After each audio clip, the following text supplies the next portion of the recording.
Olá, muito bom dia. A partir de agora começamos a apresentar aqui pela sua TV Assembleia, canal 9.2 e também pela sua Rádio Assembleia na frequência 96.9, o nosso programa Diário da Manhã, desta manhã de sexta-feira, dia 7 de agosto de 2026. 7 de agosto de 2026, está no ar o seu programa Diário da Manhã, a resenha que vai trazer todas as informações daquilo que está acontecendo dentro do Parlamento Estadual, as informações, notícias, tudo isso você vai acompanhar aqui na sua Rádio Assembleia na frequência 96.9. Este é o programa Diário da Manhã.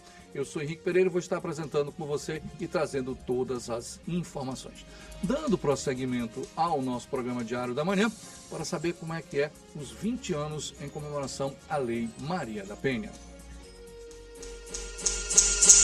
Mesmo drama, a mesma solução. Em comum, foram vítimas de violência doméstica, mas encontraram proteção pela Lei Maria da Penha. O medo faz parte da rotina de uma das vítimas, que teve a identidade preservada. Ela relata que depois de sofrer agressões físicas e psicológicas, encontrou coragem para denunciar o companheiro. Com a proteção garantida pela Lei Maria da Penha, conseguiu uma medida protetiva e tenta recomeçar em segurança. Eles fizeram um boletim, me acolheram, me levaram no hospital. Aí eu passei a madrugada de sábado para domingo no Socorro tendo atendimento devido às lesões, que foram muitas, principalmente na região da cabeça, do qual ocasionou também o aborto da criança. A segunda vítima, que também teve a identidade preservada, foi alvo de violência cometida pelo companheiro. Segundo ela, foram meses de humilhação e destrato. E antes que as agressões se tornassem ainda mais graves, buscou ajuda. E eu comecei a analisar tudo que eu passei. Eu coloquei um papel na mesa e coloquei situação 1, isso. Situação 2, isso aqui é violência. Eu vou pedir uma medida protetiva. Não só para mim, como para toda a minha família. Porque eu prezo, eu me resguardo, né? Então, assim, e também protejo os meus. Então, o que eu não quero que aconteça comigo, também não quero que aconteça com eles. Um levantamento da Pesquisa Nacional de Violência de Gênero, realizada pelo Observatório da Mulher contra a Violência do Senado Federal e pelo Instituto Data Senado, confirma que os casos das duas vítimas que participam da reportagem não são incomuns. Em 2025, cerca de 3,7 milhões de brasileiras sofreram algum tipo de violência doméstica ou familiar nos 12 meses anteriores. Em aproximadamente 7 de cada 10 casos, as agressões aconteceram na presença de crianças, um péssimo exemplo. E para reduzir os impactos dessa violência, as vítimas precisam de atendimento humanizado, acolhimento, orientação jurídica e encaminhamento para serviços de proteção e autonomia. Tem situações que a mulher vai ser encorajada, ela vai registrar o boletim de ocorrência, vai fazer o pedido da medida protetiva e vai retornar à sua casa. E tem situações que a gente vai identificar que aquela mulher está em situação iminente de morte. Ela está sofrendo risco e se ela sair sem a medida protetiva, ela pode infelizmente ser mais um caso, um número de feminicídio. Então, a gente identificando, a gente vai encaminhá-la para o alojamento de passagem. Nos dois casos que relatamos nesta reportagem, o acompanhamento da rede de proteção e o cumprimento das medidas previstas na lei garantiram tranquilidade para as mulheres e seus familiares, fruto de investimentos e da criação da Lei Maria da Penha. Há 20 anos, a Lei Maria da Penha representa um marco na proteção das mulheres brasileiras. A legislação tornou mais rigoroso o enfrentamento da violência doméstica e familiar, ampliou a responsabilização dos agressores e fortaleceu uma rede de atendimento voltada para prevenir novos casos e proteger quem está em situação de risco. A eficácia da Lei Maria da Penha vai além da punição dos agressores. Ela depende de uma rede formada por delegacias especializadas, Poder Judiciário, Ministério Público, Defensoria Pública, Assistência Social, Atendimento Psicológico e Forças de Segurança. A Patrulha Maria da Penha tem uma das atuações mais próximas das mulheres que pedem a proteção. Através do nosso acompanhamento, nós orientamos aquela mulher analisamos qual é o nível de risco dela, fazemos o acompanhamento, o encaminhamento a ela, aos outros órgãos da rede de proteção, para que ela realmente rompa o ciclo de violência e não sofra mais nenhum tipo de agressão.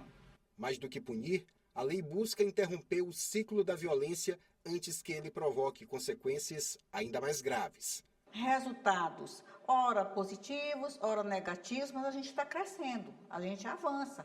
A gente tem que celebrar a força que a Lei Maria da Penha tem de modificar sociedades, de trazer novas mentalidades, exatamente baseada nessas ferramentas que nós temos. A cada denúncia acolhida, a cada medida protetiva cumprida e a cada mulher que consegue romper o ciclo da violência, a Lei Maria da Penha reafirma o propósito de proteger vidas e o direito das mulheres à segurança, ao respeito e à dignidade.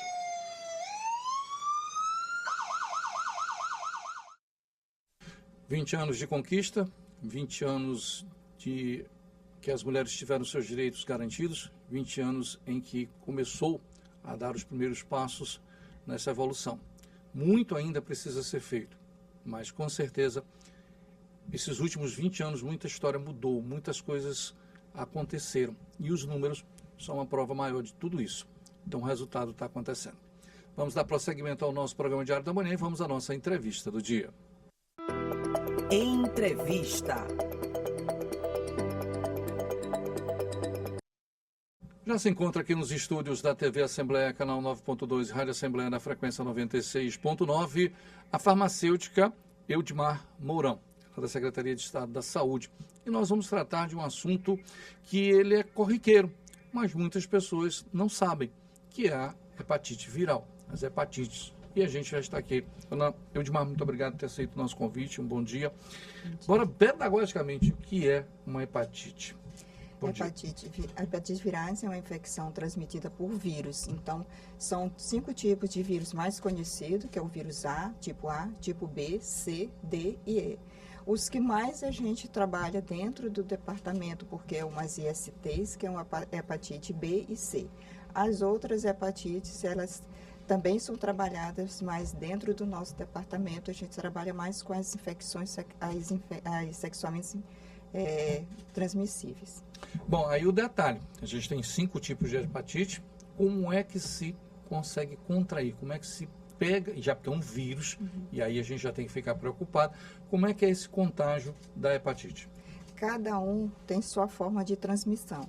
A hepatite A, ela é fecal oral, então é mais por comidas, águas, alimentos, e a B e a C, ele tem outros tipos de transmissão. Elas podem ser transmitidas através de contato direto, ela pode ser sexual, pode ser também através, principalmente a hepatite C, por contato de material pérfuro-cortante, como agulha, seringa, um material não esterilizado nas tatuagens, nos pinces, e também na transfusão de sangue, que hoje já não tem mais, isso não é mais um problema, porque todas as transfusões de sangue, elas são testadas e caso tenha algumas hepatites C, as bolsas são descartadas, mas a gente tem uma preocupação em relação às ISTs.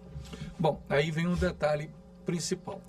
Como é que a pessoa começa a desconfiar? Quais são os sintomas, quais são as características que alguém que está no dia a dia convivendo, às vezes pode estar com a doença, não percebe, pode estar bem no início e ele não percebe. Quais são os primeiros sintomas e depois os principais sintomas que a hepatite demonstra na pessoa? Outra forma de transmissão que também é importante é da mãe para o bebê. Então, isso também é uma transmissão muito importante que eu acabei não relatando. Mas essa infecção, elas geralmente são silenciosas. Às vezes a pessoa convive com a hepatite por muitos e muitos anos, aí por acaso ela vai testar, principalmente hoje tem em todas as unidades básicas de saúde, tem o teste rápido, a pessoa pode procurar, e lá ele descobre, às vezes numa campanha de rua, alguma coisa assim, ele descobre. Mas uma das características assim, que a pessoa acha que é hepatite, que às vezes não é hepatite, é aquela amarelidão no rosto, no olho, com verde, assim, não é do cordão verde, é uns olhos diferentes. Então, a febre baixa, e às vezes ele parece que é uma gripe, alguma coisa assim, e o tempo vai passando, e às vezes quando a afecção ela é recente, geralmente não aparece tantas características assim, mas algumas pessoas conseguem ter essas características na pele amarelada. Estamos conversando com a farmacêutica da Secretaria de Estado da Saúde, a Ildene Mourão. Ela está aqui conosco justamente falando das hepatites virais. A senhora falou um detalhe que é muito importante. Às vezes o ser humano está com hepatite durante muito e muito tempo. Aí, não por um acaso, ele vai uma campanha, um mutirão, aí ele faz o teste lá e descobre. Se ele resolver qual o caminho que eu devo fazer para tirar essa dúvida, será que eu estou, não estou? Agora está todo mundo ouvindo, eu realmente vou ser um que vou fazer matar a minha curiosidade. O que eu devo fazer para resolver essa situação? Então, aí primeiro passo, procurou unidade de saúde, descobriu que tem uma das hepatites, ou B, ou C, procura um atendimento médico, aí faz os exames complementares e logo em seguida vai até uma farmácia que a gente está dentro do estado do Maranhão, a gente já tem 17 farmácias dispensando medicamento para hepatites B e C e lá faz seu tratamento. A hepatite B, ela tem, a pessoa entra na farmácia e recebe sua medicação na hora. Não falta, não tem faltado e espero que não falte. E ele sai com a medicação para 3 meses e continua recebendo por todo o tempo que ele necessário for. Algumas pessoas não são necessário de imediato entrar com a medicação. Ou a hepatite C, não. Ele também não, algumas pessoas não são necessário entrar direto com a medicação, mas caso ele precise da medicação, também nós temos em 17 farmácias dentro do Maranhão, e dessas 17 farmácias, ele já sai com o tratamento todo, prescrito pelo médico, ele não tem que retornar na farmácia para ficar buscando mês a mês. Então, para hepatite C, ele leva o tratamento todo do que foi prescrito, e hepatite B, ele leva para 3 meses, em 3 meses ele vai receber a medicação. Porque hepatite C, ele tem tratamento e tem cura. Hepatite B, ele continua o tratamento por quanto tempo ele necessitado for. Bom, eu só quero tirar só mais uma dúvida no que concerne a você, qualquer posto de saúde, ou ele pode ir numa UPA, como é que é o critério para que ele possa fazer o exame? E outra coisa, porque muitas das vezes alguém pode chegar no posto e dizer, não, mas por que tu quer fazer o exame de hepatite? Aí ele vai dizer, não, porque eu vi lá no Diário da Manhã, na TV Assembleia, a farmacêutica a dona Eudimar falou que é para fazer. Como é que é esse critério para ele poder ter a garantia de que ele vai lá e vai ser atendido no posto de saúde? Lá todas as unidades básicas de saúde, todas as unidades mistas, é demanda espontânea. Ele chega, solicita que quer fazer o exame, na mesma hora ele é atendido. Não tem bloqueio, não tem nada. Ele faz o exame, em 20 minutos ele recebe o resultado. Bom, dona Eudemar, tem uma outra situação, que a gente tem 2 tipos de pessoas que são muito comuns, infelizmente. É o cidadão que é teimoso, porque ele não vai fazer o exame, isso é um caso, e tem o mais teimoso ainda, que é o cara que descobre que está e não trata. E aí as consequências de quem descobre e não faz o tratamento? Ele pode levar a uma lesão no fígado, e até uma cirrose, um câncer, e pode levar até a morte. Vai custar bem caro para ele. Vai. Aí vem outro detalhe também de quem descobre a hepatite, dona Eudemar. Eudimar, perdão, dona Eudimar. O ser humano que gosta de beber, gosta de tomar uma bebidinha, seja uma bebida mais quente, uma cervejinha. Como é que fica essa situação? Como a hepatite é uma inflamação no fígado, e então nem toda a hepatite, assim, que a pessoa tem hepatite, ele vai deixar de tomar a cervejinha dele. Ele pode dar uma maneirada na bebidinha dele, não tem problema nenhum. Mas, assim, era melhor ele tentar não mais tomar a bebida, porque como é uma inflamação no fígado, é melhor ele suspender ou diminuir bastante essa bebidinha dele. Aí vem mais outra situação, dona Eudimar. O cidadão tratou, recuperou, eu vou voltar para minha cervejinha com gosto de gás. Tem consequências também, porque já ficou com uma inflamação no fígado. Então o fígado, de alguma forma, ficou ali um pouco, por mais que tenha se recuperado, volta ao normal o fígado ou pode ainda atingir? Não, se ele entrou na fase de cirrose, aí é mais complicada. Se é só ele ficou na fase inicial, ele pode até voltar na bebida, mas também não precisa exagerar, né? É verdade. Você que está acompanhando a gente no programa Diário da Manhã já sabe, pela maneira um pouquinho que tu já mexeu com o teu fígado. Outra situação que é muito comum, a pessoa que desenvolve a hepatite, dona Edilmar, como é que fica a situação da casa? Ele isola o material dele, ele se isola para evitar contato, como é que fica no serviço dele? Ele tem que ter licença porque ele é um vírus. E aí, vamos supor, dou um exemplo, eu posso estar passando para os meus colegas de trabalho, eu posso estar passando para meus familiares?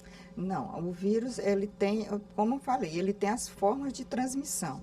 Então, por exemplo, se for sexual, aí sim, ele tem que usar preservativo em todas as relações sexuais dele. Dentro do ambiente de trabalho, não precisa. Por exemplo, manicure, ela tem que trabalhar todo o tempo de luva, porque ela não vai saber quem daquelas pessoas que ela está fazendo, as unhas, ela tem a hepatite. E é o mesmo contrário. Se aquela pessoa que for fazer as suas unhas na manicure, ela tem que levar o material dela, porque um sanguezinho de um alicate pode passar para aquela pessoa que está fazendo a unha que veio de uma outra pessoa que tinha hepatite.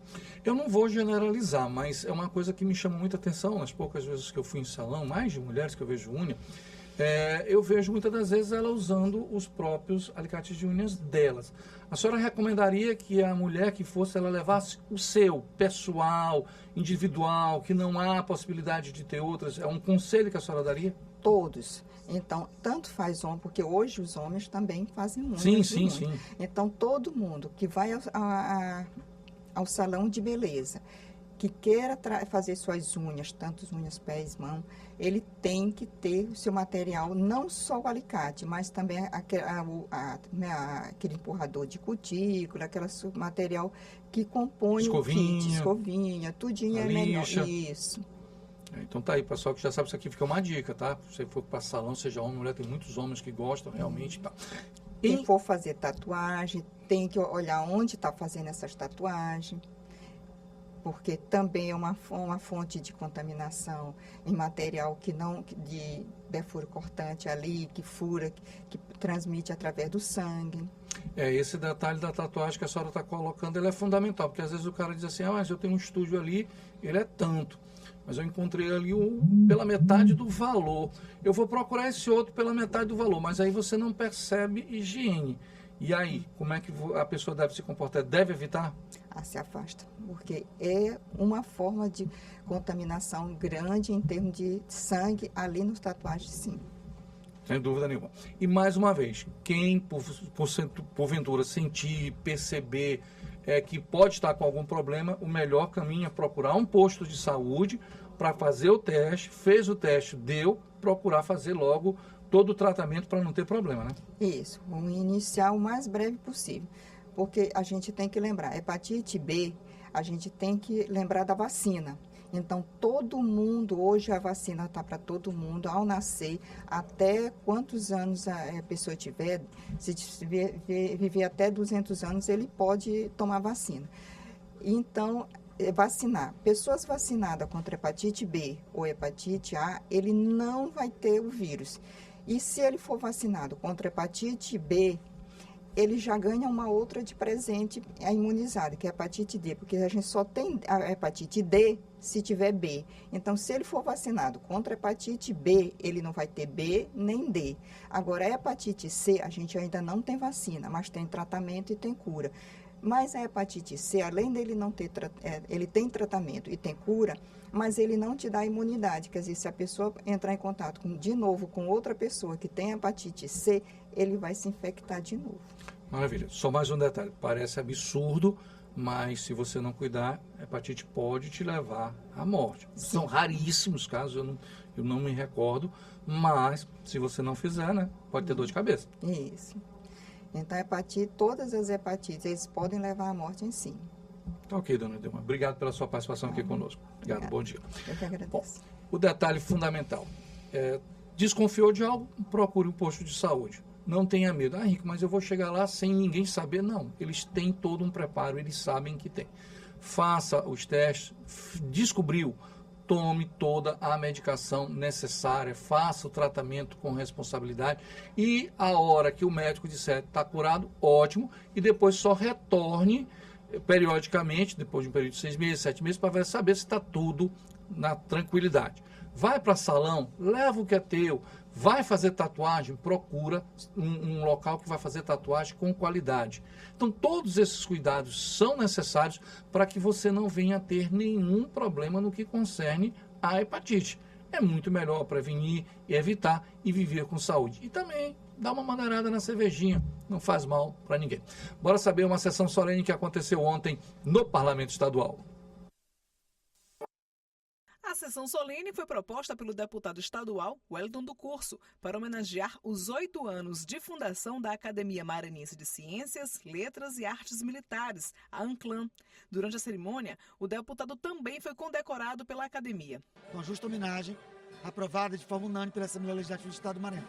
Então hoje nós deliberamos, nós assumimos uma postura não só de apoio, mas também de fazer uma ampla divulgação desse trabalho que eles realizam em defesa da cultura, das letras, das ciências e das artes do Estado do Maranhão.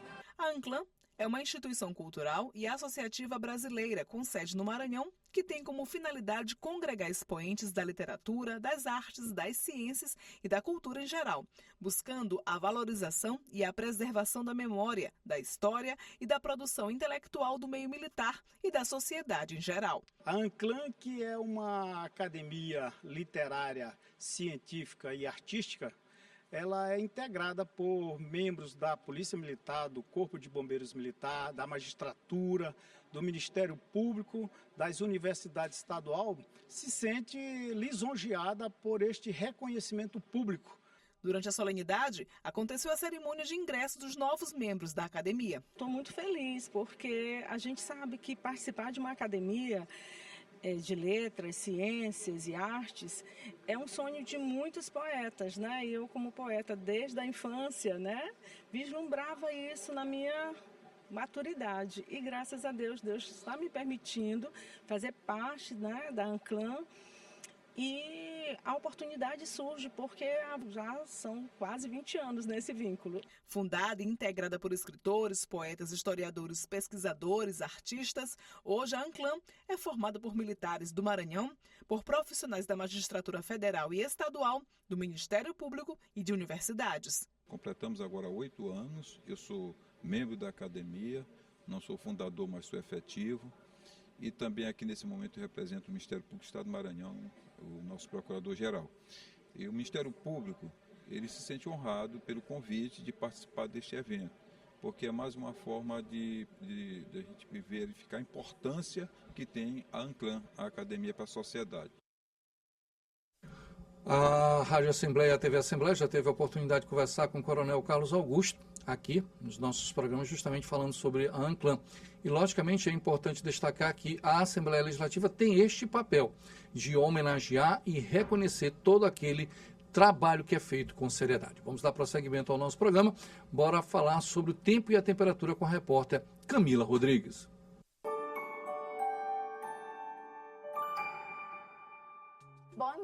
Bom dia para você que acompanha o Diário da Manhã. Vamos ver como fica o tempo nesta sexta-feira, já entrando em clima de quase fim de semana aqui na capital e em outras regiões do Maranhão. Em São Luís, a sexta-feira será de sol entre muitas nuvens, com períodos de céu nublado ao longo do dia.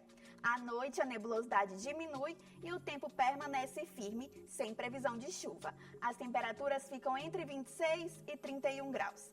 Já no município de Cantanhede, a sexta-feira começa com sol entre algumas nuvens e névoa ao amanhecer. Ao longo do dia, o tempo segue firme com predomínio de sol e à noite o céu fica com poucas nuvens. O destaque é para o calor intenso. A temperatura varia entre 23 e 35 graus. A máxima elevada exige atenção para os cuidados com hidratação e exposição ao sol nos horários mais quentes do dia. Por enquanto, essas são as informações do tempo. Daqui a pouco eu volto com mais informações no AF1.